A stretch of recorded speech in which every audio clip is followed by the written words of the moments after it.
Muy buenos días.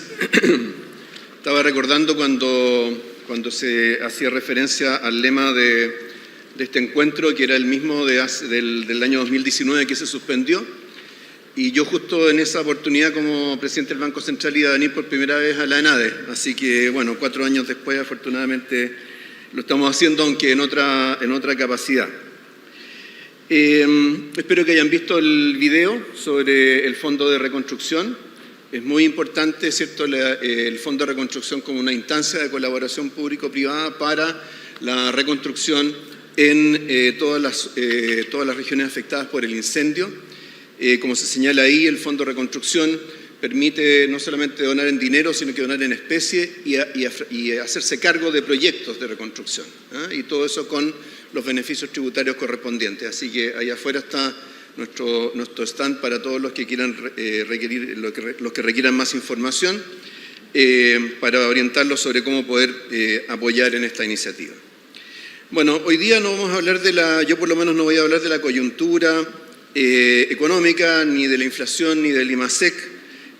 Tampoco voy a hablar de los proyectos de ley o de las elecciones que hay en 3 semanas, sino que vamos a hablar sobre la capacidad de crecimiento de Chile. Se puede hablar de esto cuando uno empieza a recuperar la estabilidad y la confianza en la economía, después de 4 años que han sido de enorme incertidumbre, marcado por grandes turbulencias, tanto en Chile como en el resto del mundo. Porque la inflación está bajando, el ajuste de la demanda interna se ha ido completando, porque la cuenta corriente de la balanza de pagos comienza a recuperar su equilibrio y porque el proceso constitucional está bien enrielado. Entonces podemos mirar un poco más allá de la próxima semana, el próximo mes o el final de este año. Podemos mirar qué es lo que viene después. Cuando hablamos, es cierto, de que, bueno, ahora parece que la economía en realidad no va a tener una recesión, algunos, cierto, pronostican un crecimiento de 0.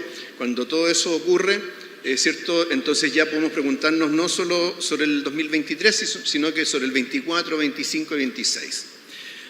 Y entonces es ahí cuando recuperamos o volvemos sobre los temas de capacidad de crecimiento. Perdón, se me quedó el aparato.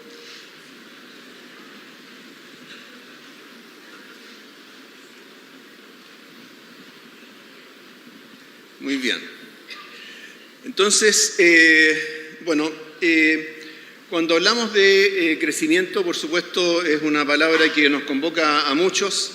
Es cierto que el crecimiento no agota el concepto de desarrollo económico, no agota, ¿cierto?, la expansión del bienestar de la población, pero por supuesto que ayuda mucho.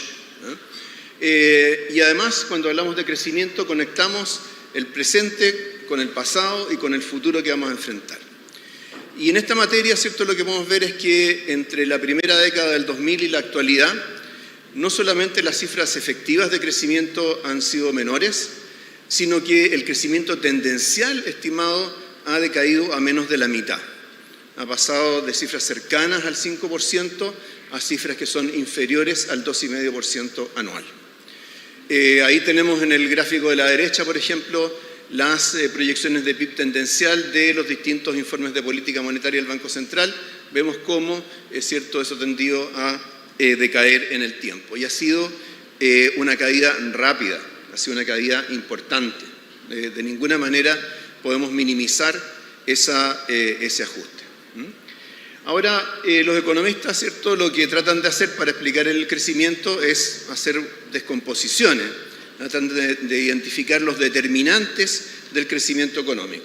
Y en esto hay, en fin, una serie de metodologías que buscan separar lo que es el crecimiento de los factores de producción del crecimiento de la productividad. Entonces vemos ahí en el gráfico de la izquierda que cuando descomponemos el crecimiento del producto en Chile, vemos que todos esos 3 elementos han ido a la baja en la última década, en los últimos 10 a 15 años. Pero lo que más ha caído ha sido la productividad total de factores. De hecho, en el gráfico de la derecha, vemos que el crecimiento de la productividad en los últimos años, en la última década, ha sido prácticamente de 0. Ahí está separado si se incluye o no la minería, porque la minería está afectada por factores particulares, ¿cierto? La ley del mineral, pero en definitiva hemos tenido la productividad estancada durante mucho tiempo. Ahora, cuando constatamos eso, ¿cierto? Tenemos que preguntarnos, en primer lugar, cómo se estima esta productividad. La productividad los economistas la calculan sobre la base de estas estimaciones de funciones de producción. Como digo, separan la contribución del capital, ¿cierto? Que se va incrementando a través de la inversión, y por otro lado, ¿cierto? El crecimiento del capital humano, que depende, ¿cierto? Del crecimiento de la población, de las tasas de participación y de la educación de la población. Y la productividad total de factores es el residuo, es lo que queda, es lo que no se explica por estos dos elementos. Y ese residuo es muy importante, como vemos en el caso, ¿cierto? De la evolución en Chile, es el factor que más incide sobre la desaceleración del crecimiento tendencial, y también cuando se compara a los países, también es el factor que más explica las diferencias entre países en materia de crecimiento. Entonces, el problema con la productividad medida de esta manera es que, aunque productividad es un concepto que evoca muchas cosas, en la práctica, ¿cierto? Cuando lo calculamos como un residuo, no sabemos tanto qué es lo que contiene ni qué es lo que lo determina en el tiempo. Algunos economistas famosos le han llamado la medida de nuestra ignorancia. Entonces, bueno, tenemos que tener claro algunas limitaciones para entender, ¿cierto?, qué es lo que tenemos que hacer para proyectar crecimiento de más largo plazo y entender qué es lo que incide sobre esta productividad. Entonces, acá vemos que, en primer lugar, la metodología convencional de medición de determinantes del crecimiento, por ejemplo, no toma en cuenta las diferencias entre sectores y los cambios en la composición del producto. Por lo tanto, tampoco recoge cambios en precios relativos en la economía. Por otro lado, la productividad, la medición de la productividad tampoco toma en cuenta otros factores de producción que no son tan fácilmente medibles, como es la tecnología, como son los recursos naturales, como es el capital social, etc. Tampoco puede identificar las externalidades que inciden sobre el crecimiento económico. Por ejemplo, ¿cierto?, aquellas que tienen que ver con los efectos de la actividad económica sobre el medio ambiente, ¿cierto?, sobre el capital natural de los países. Entonces, siendo difícil trabajar con el concepto de productividad medido de esa manera, quizás más bien en lugar de mirar hacia atrás, que es lo que normalmente hacemos los economistas cuando medimos productividad, siempre todos los informes que ustedes van a ver sobre crecimiento potencial o tendencial siempre son sobre la base de información pasada y algunas inferencias sobre la evolución futura. Pero vale la pena preguntarnos por el futuro, por lo que está por venir, ¿no? Y en eso yo les propongo hacer un ejercicio de estos típicos ejercicios de FODA, ¿cierto? Fortaleza, oportunidad, debilidad, amenaza, para nuestro crecimiento tendencial. Entonces veamos primero lo que son nuestras fortalezas. En primer lugar, tenemos, ¿cierto?, que la escolaridad promedio de la población en Chile ha ido aumentando en todos los niveles de ingreso y en todos los niveles de educación. El presidente hacía referencia, ¿cierto?, por ejemplo, a toda la generación de niños o de jóvenes que han logrado llegar a la universidad, ¿cierto?, donde no lo alcanzaron a hacer sus padres. Por otro lado, las tasas de participación laboral también tienen espacio para crecer en el futuro. En Chile todavía estamos por debajo de las tasas de participación antes de la crisis del COVID. Tenemos una diferencia de 2 puntos porcentuales, pero la brecha es mucho mayor respecto de, por ejemplo, la tasa de participación de las mujeres en países más desarrollados que nosotros e incluso respecto de otros países de América Latina.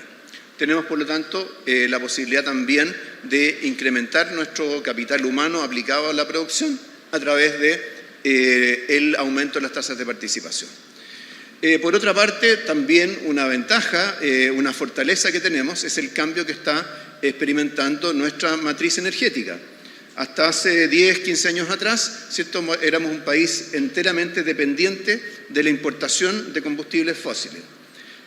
Hace ya unos cuantos años se tomó la decisión de avanzar decididamente en el estímulo a las energías renovables y hoy día estamos en la mitad del camino. Hoy día ya este año ya sobrepasamos el 50% de nuestra energía que se genera a través de fuentes renovables. Y en 10 años más vamos a estar en 85%.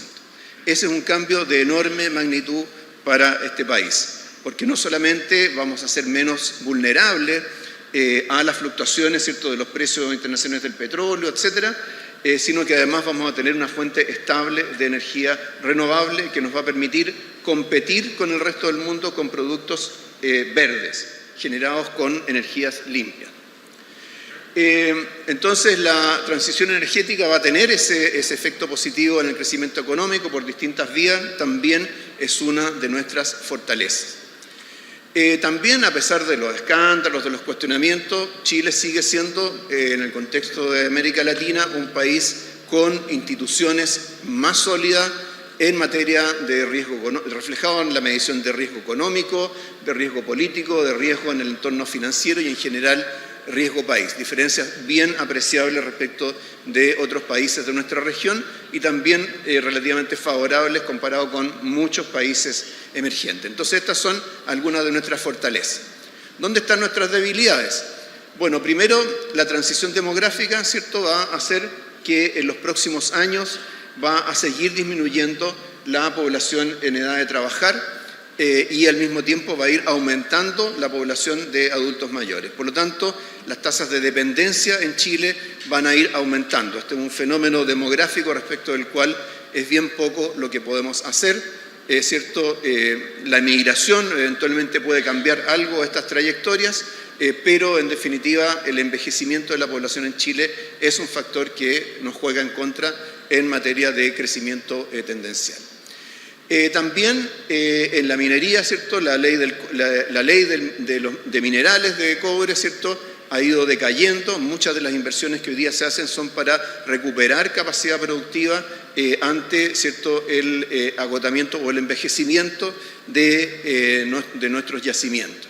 Ahí se ve, por ejemplo, cómo ha ido evolucionando la ley promedio del mineral a través de distintas metodologías, cosa que es bien notoria. De hecho, es tan importante esto que medir crecimiento tendencial en Chile con o sin minería hace una diferencia bien importante.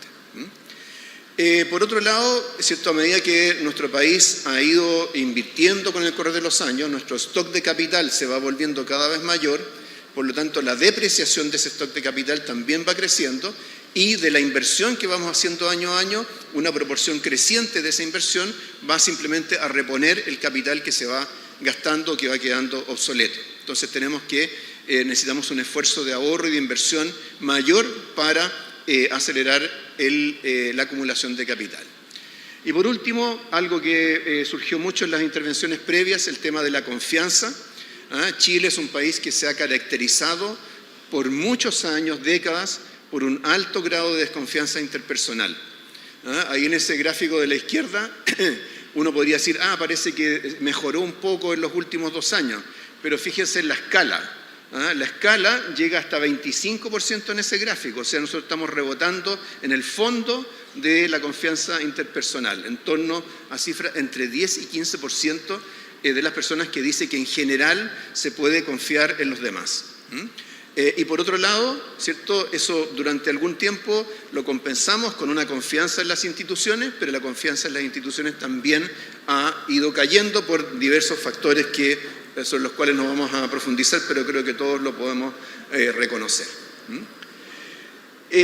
Una de las grandes barreras al crecimiento, si trasladamos la discusión de crecimiento, de potencial de crecimiento y de productividad, desde el nivel agregado hasta el nivel micro, al nivel de las firmas, ¿qué es lo que nos ocurre en Chile? Bueno, en Chile lo que tenemos es que, por supuesto, en primer lugar hay diferencias grandes de productividad entre distintos tipos de empresas, pero además lo que vemos es que en el cambio a través del tiempo hay distintas formas de aumentar productividad, ¿cierto? Una es a través de la entrada y salida de firmas, ¿cierto? Si salen firmas menos productivas y entran algunas más productivas, la productividad agregada va aumentando.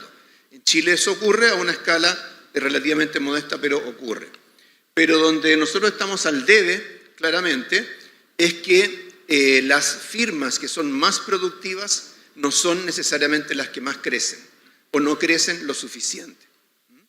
En otras palabras, ¿cierto? Lo que ocurre es que la capacidad de crecer de una firma pequeña, de transformarse en mediana, de transformarse en grande, en Chile es muy limitada, ¿no?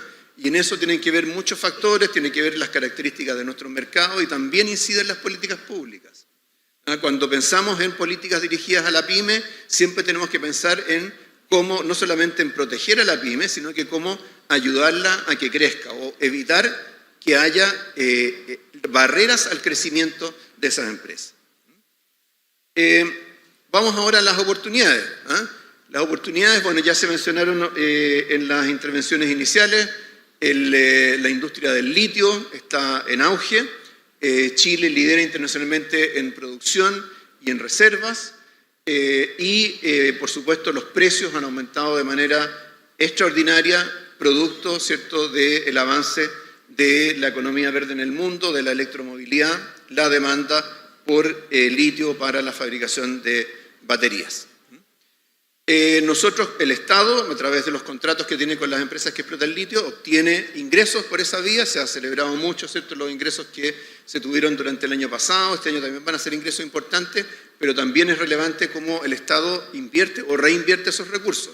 Y para eso, ¿cierto?, lo que hemos hecho es estructurar un programa de desarrollo productivo sostenible donde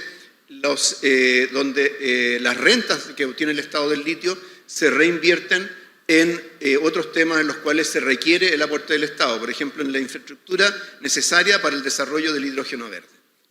Pero el punto es que tenemos acá una industria que está en auge, que nosotros somos un país privilegiado para producirlo y por lo tanto eso nos da una oportunidad de crecimiento muy importante. Lo mismo en el caso del hidrógeno verde. Chile tiene las mejores condiciones en el mundo para producir energías renovables y con esto producir hidrógeno verde. El proyecto de desarrollo de la industria de hidrógeno verde revela muchos aspectos de la próxima transición en esa materia. Están ahí señalados algunos hitos que están previstos para el 2025, para el 2030, y en la barra del medio se muestra cuánto del hidrógeno verde que puede producir Chile se puede consumir internamente y cuánto podríamos llegar a exportar. Se ha dicho, por ejemplo, que el hidrógeno verde puede llegar a ser una industria tan importante como la minería. Entonces tenemos una enorme oportunidad y está ahí la foto de la planta que ya está operando en Magallanes, ¿cierto?, a la que hizo referencia el presidente de la República. Yo cuando voy fuera, estuve recién en Washington, todos los países quieren producir hidrógeno verde, todo el mundo habla de hidrógeno verde, pero nosotros tenemos una planta que ya existe.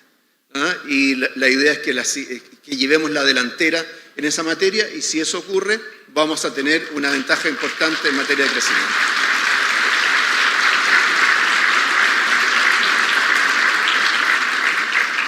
Por otro lado, en Chile hemos estado invirtiendo en infraestructura y conectividad para entregar servicios al mundo. En el 2022, lo que más creció, las sorpresas que tuvimos en materia de inversión, estuvieron fundamentalmente en el área tecnológica, en data centers, en tecnología 5G. Y por lo tanto eso logró compensar en parte la caída de la inversión en otras áreas.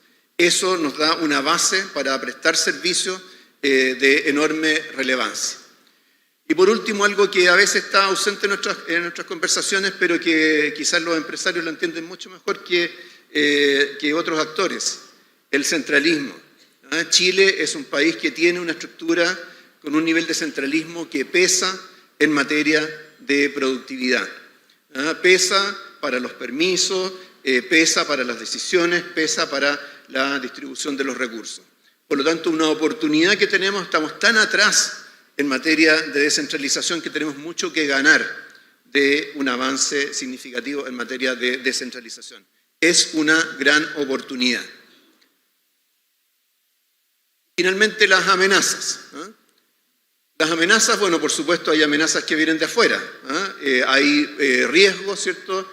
No solamente por eventos de enorme, ¿cierto?, impacto como ha sido la invasión de Rusia a Ucrania, sino que tenemos un proceso continuo, sistemático de enfrentamiento entre las grandes potencias del mundo en materia comercial. Ahí se ve, por ejemplo, las tensiones geopolíticas y relocalización de empresas. O sea, tenemos problemas geopolíticos, inspiran o alientan la relocalización de empresas, pero mientras tanto, ¿cierto?, las cadenas de valor se resienten. Y lo mismo ocurre con las pugnas comerciales. Este riesgo, que no va a desaparecer rápidamente, tenemos hoy día en Chile una herramienta con la cual enfrentarlo, que es nuestra membresía al CPTPP. ¿Por qué? Porque nosotros, en lugar de ser un pequeño barco a la deriva, entre medio, ¿cierto?, de grandes buques que se pelean a cañonazos, China, Estados Unidos, Europa, ¿cierto?, en lugar de estar ahí a la deriva en medio de esa batalla, tenemos la posibilidad de asociarnos con un conjunto, actuar conjuntamente con un grupo de países que piensan de manera similar a nosotros. Entonces, el CPTPP, más allá de cuánto significa en materia de comercio o de inversión, también es una alianza que nos va a permitir enfrentar este tipo de riesgos. El alza de la delincuencia se mencionó acá mucho en las intervenciones iniciales. Hay muchos análisis, Sergio Ursúa me parece que produjo uno recientemente, en el sentido de cuál es el costo económico de la violencia y de la inseguridad. Y eso se refleja en costos sociales, por cierto, costos en vías, en capacidad productiva, en los gastos que tiene que hacer el sector privado, los hogares, las empresas, en materia de seguridad, y los efectos que esto tiene por supuesto, sobre la inversión. Entonces, en el balance tenemos ahí el cuadro: fortalezas, crecimiento de la escolaridad, espacio para aumentar la participación laboral, cambio en la matriz energética, debilidades, ¿cierto?, el decrecimiento de la fuerza de trabajo, la caída de la ley del mineral del cobre, la suficiencia del ahorro y la inversión ante la depreciación creciente, oportunidades, ¿cierto?, el desarrollo de la industria del litio, del hidrógeno verde, la digitalización, la diversificación productiva y las amenazas, ¿cierto?, las disputas comerciales, el aumento del crimen y la delincuencia, la falta de colaboración público-privada y también los errores de política que podemos cometer. Por ejemplo, cuando hacíamos referencia al tema de PYME, no solo apoyar, sino que también ayudar a crecer. Entonces, ¿qué balance podemos sacar de acá? Si tratamos de ponerle números a todos estos factores, lo que vemos es que Chile podría crecer en términos de crecimiento tendencial más de 2 puntos por encima de lo que estamos creciendo hoy. Si hoy día estamos hablando de un crecimiento tendencial de entre el 2 y el 2,5%, podemos duplicar ese número. No es algo imposible. Vemos ahí a Chile en la comparación de países entre PIB per cápita y crecimiento del PIB. Vemos que el punto rojo es Chile, vemos que lo que está hacia arriba y hacia la derecha en ese gráfico son todos países que tienen o el mismo PIB que nosotros y mayor crecimiento, o el mismo crecimiento y mayor PIB per cápita. Entonces, esto no es imposible, no es un milagro, tiene que ver, ¿cierto?, con características, oportunidades que tenemos como país que tenemos que ser capaces de aprovechar. De más está decir la diferencia que haría, ¿cierto?, tener un potencial de crecimiento de 2 o 2,5% versus un potencial de crecimiento de 4% anual. Esto es posible, lo podemos hacer. Y ahí vemos cuál es el efecto acumulado. El efecto acumulado de seguir un camino u otro, seguir un camino cansino, pasivo, ¿cierto?, nos va a llevar, claro, vamos a tener un crecimiento del producto de 50% de aquí al 2050, pero la verdad es que, y por otro lado, ¿cierto?, si se gatillan las amenazas podría ser menos que eso, pero si siguiéramos, aprovecháramos estas oportunidades que hoy día tenemos, por supuesto, esas cifras pueden ser más del doble. Entonces, ese es un enorme desafío que tenemos todos los que estamos acá. Para eso, por supuesto, necesitamos políticas adecuadas, necesitamos, ¿cierto?, hacer cosas. Esto no va a ocurrir por sí solo. Es cierto que el reverdecimiento de la economía mundial nos ayuda, no es algo que haya surgido de nosotros, pero está en nosotros poder aprovechar esa oportunidad. Entonces, para eso, bueno, hemos ¿cierto?, desarrollado toda una agenda pro inversión, la presentamos hace varios meses, parte de esa agenda estaba incluida en el proyecto de reforma tributaria. En la medida que podamos reactivar, ¿cierto?, la reforma tributaria, vamos a reincorporar esas iniciativas junto con muchas otras que puedan surgir de este diálogo. Aparte de eso, ¿cierto?, está el tema de la permisología o de la tramitología. Hay una serie de materias que están aquí en esa agenda en la cual estamos trabajando y de la cual queremos ir dando cuenta. La estamos monitoreando junto con la Confederación de la Producción y el Comercio.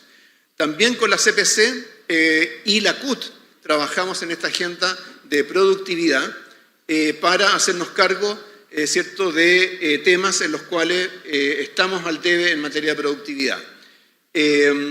Reforma estructural del sistema de permisos sectoriales para inversiones, lo mencionó el presidente. La ampliación de programas de capacitación en competencias digitales. Nosotros en Chile tenemos mucha penetración de tecnología, pero debilidades y brechas grandes en términos de la capacidad del capital humano para aprovechar esas tecnologías. Por lo tanto, esto es un tema fundamental para aumentar la productividad. Creación de un fondo de fondos para capital de riesgo, la eliminación de exigencias de trámites notariales, la digitalización de procesos del comercio exterior, etc. Una agenda bien amplia, 9 líneas de trabajo, en la cual estamos siguiendo, o sea, no solamente la lanzamos, sino que la estamos siguiendo junto con la CPC, con la CUT y también en uno de los capítulos sobre PYME también trabajamos con las organizaciones de la PYME. Tenemos varias iniciativas en curso en materia de reformas financieras. Yo creo que es justo decir que en el programa de gobierno no había nada en materia financiera. Tampoco había mucho en materia de crecimiento ni en materia de productividad. Estamos llenando ese espacio. Y en materia financiera, ¿cierto?, ya se aprobó la ley FinTech, está en proceso de implementación. Dentro de la ley FinTech va, ¿cierto?, la normativa para finanzas abiertas. Estamos trabajando en la internacionalización del peso, ya se aprobó en la Comisión de Hacienda de la Cámara de Diputados la normativa sobre eso, lo mismo para resiliencia del sistema financiero.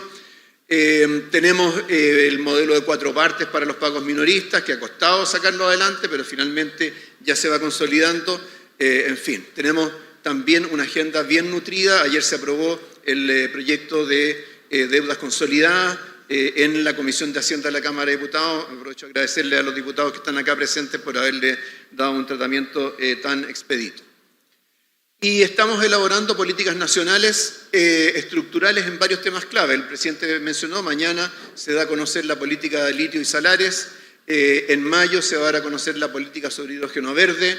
En el segundo semestre vamos a tener una política integral en materia de puertos. Y en la semana del 1 de mayo vamos a dar a conocer también la propuesta del proyecto de ley de rentas regionales, que va a ser un aporte fundamental a la descentralización en Chile. Ok, junto con esto, ¿cierto?, además de toda esta iniciativa, hemos echado a andar los diálogos para un pacto tributario. Se invitó a 7 grupos de actores, 42 personas participaron, en promedio asistieron 40 personas por sesión, terminó el trabajo antes de ayer. Los principales resultados indican la necesidad de avanzar en un pacto tributario o pacto fiscal desde un enfoque centrado en la estabilidad y la certeza que no perjudique el crecimiento económico, conciliando, ¿cierto?, estos objetivos que mencionaba el presidente de la CPC. Necesidad de establecer prioridades en materia de gasto público. Estos diálogos partieron con principios del sistema tributario, siguieron con necesidades y prioridades en materia de gasto público, se discutieron esas prioridades. Y en cuanto a las fuentes de financiamiento, se señalan la necesidad de mayor eficiencia y eficacia del gasto público, de reducir la evasión y la elusión y ajustes también en materia tributaria. Entonces, hay acá un trabajo que es una parte de un proceso que tiene que continuar necesariamente con el diálogo con los distintos partidos políticos, lo mencionó también el presidente.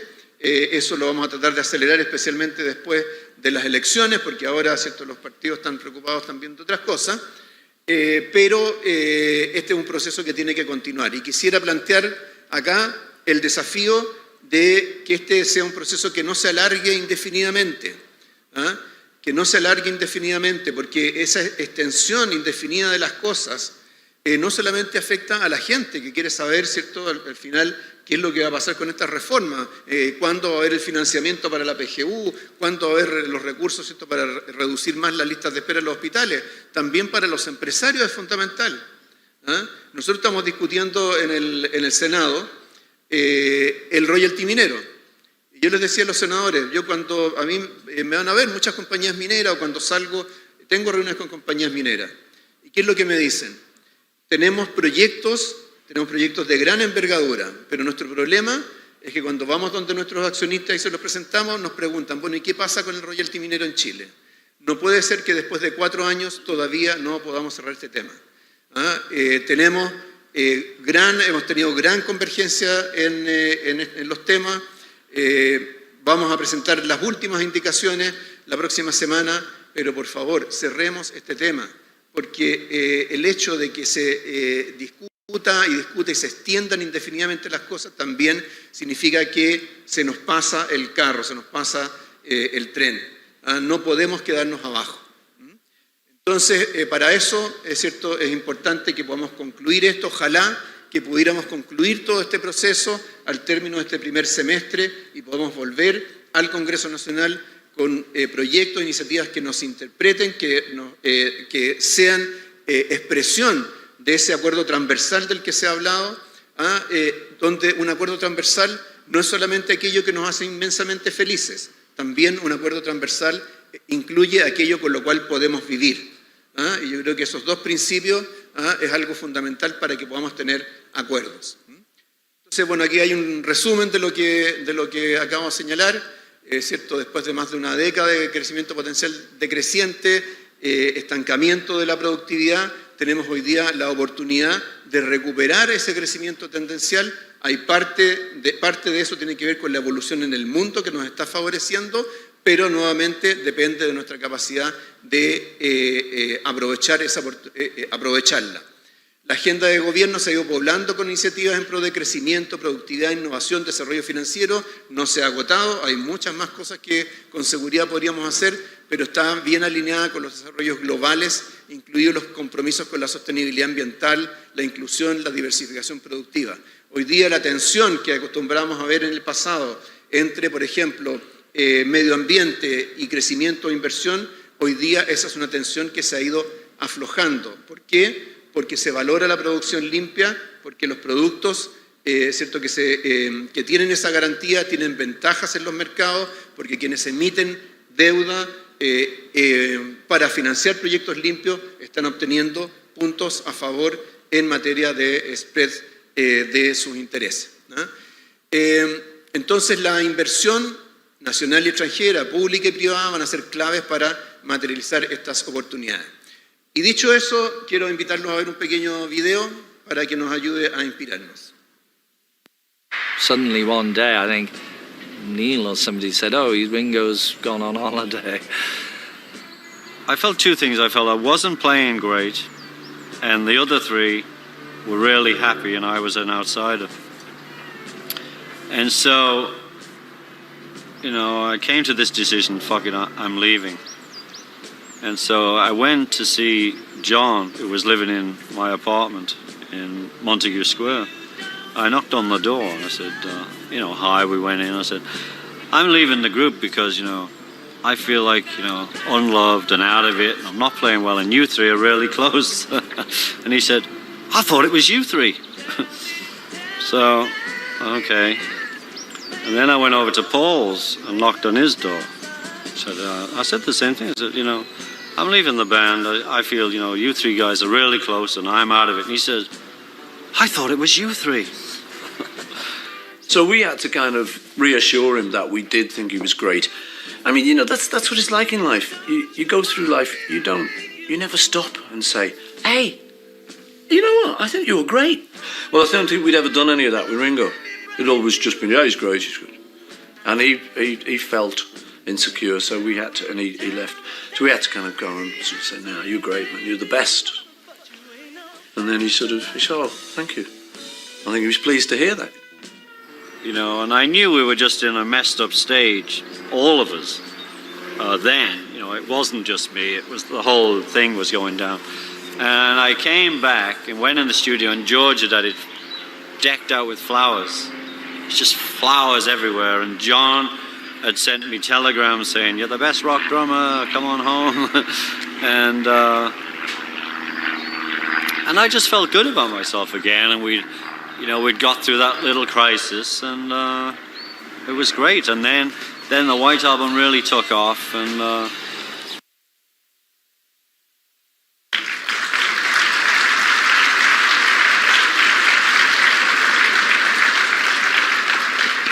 Bueno, no sé si todos acá son tan Beatlemaníacos como yo, pero el álbum blanco es uno de los mejores álbumes de los Beatles. Y por lo tanto, mi invitación es que produzcamos nuestro doble blanco. Produzcamos nuestro doble blanco en Chile, acá con esta fotografía de quienes participaron en los diálogos tributarios. Y